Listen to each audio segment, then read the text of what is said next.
بسم اللہ الرحمن الرحیم۔ السلام علیکم ورحمۃ اللہ وبرکاتہ۔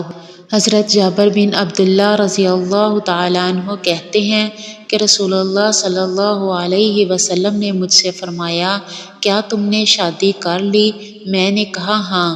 آپ صلی اللہ علیہ وسلم نے فرمایا، کنواری سے یا غیر کنواری سے؟ میں نے کہا غیر کنواری سے۔ آپ صلی اللہ علیہ وسلم نے فرمایا، کنواری سے کیوں نہیں کی؟ تم اس سے کھیلتے اور وہ تم سے کھیلتی۔ حضرت عبداللہ بن عباس رضی اللہ تعالیٰ عنہ کہتے ہیں کہ ایک شخص نبی اکرم صلی اللہ علیہ وسلم کے پاس آ کر کہنے لگا کہ میری عورت کسی ہاتھ لگانے والے کو نہیں روکتی۔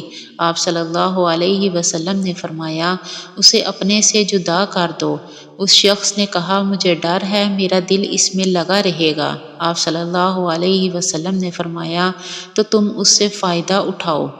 حضرت معقل بن یسار رضی اللہ تعالیٰ عنہ کہتے ہیں کہ رسول اللہ صلی اللہ علیہ وسلم کے پاس ایک شخص آیا اور اس نے عرض کیا، مجھے ایک عورت ملی ہے جو اچھے خاندان والی ہے، خوبصورت ہے، لیکن اس سے اولاد نہیں ہوتی، تو کیا میں اس سے شادی کر لوں؟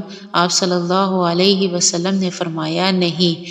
پھر وہ آپ کے پاس دوسری بار آیا تو بھی آپ صلی اللہ علیہ وسلم نے اس کو منع فرمایا۔ پھر تیسری بار آیا تو آپ صلی اللہ علیہ وسلم نے فرمایا، خوب محبت کرنے والی اور خوب جاننے والی عورت سے شادی کرو، کیونکہ بروز قیامت میں تمہاری کثرت کی وجہ سے دوسری امتوں پر فخر کروں گا۔